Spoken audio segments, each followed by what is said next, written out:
Welcome back to the shop. Here's an update. It's been a while. I've been tied up doing fun hobby stuff. We race RC cars in the backyard on my dirt oval, so that's what I've been working on for about a week. But anyway, I had a subscriber or viewer ask a question about this bell crank and that dimension there. I think you can probably see that's 2.5 inches from the center rotation of the bell crank out to the hole that you drill to mount the push rod and the rod bearing for the pitch servo. This is on the RV10, of course.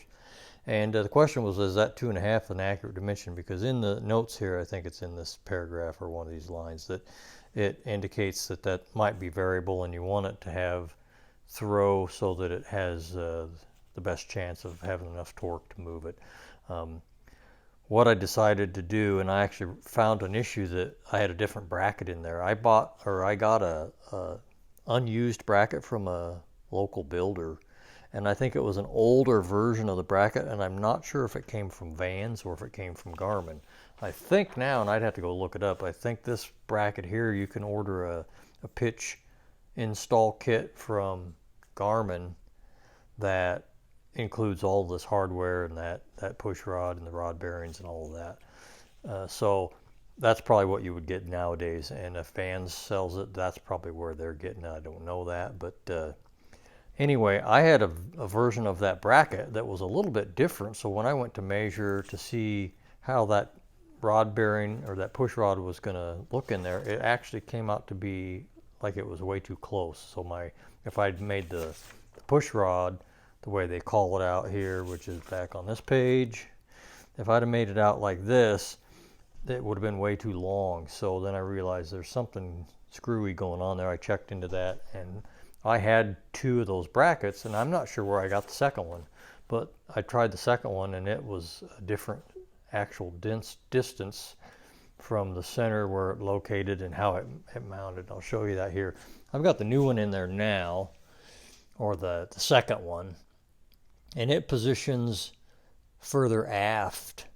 And you can see the first one that I had in there was actually using the bolts right there at the angle where the bell crank is fastened, and this one actually fastens to the bulkhead or that rib in the center there. So it moved that servo aft a little bit, which made that other dimension for the length of the push rod turn out correct. The question, finally getting around to the actual question, was, is that 2.5 inches? So I think maybe, I hope you can see this, that there's the center bolt there, and then up here is the hole that I drilled, and I drilled it as per the plans from Garmin at 2.5 inches. And my logic there is a couple of things, that those parts, I haven't looked it up, but those parts, if I were to completely screw it up, I could order 2 new bell crank halves from Vans, and they're probably not going to, the shipping would probably be more than the parts.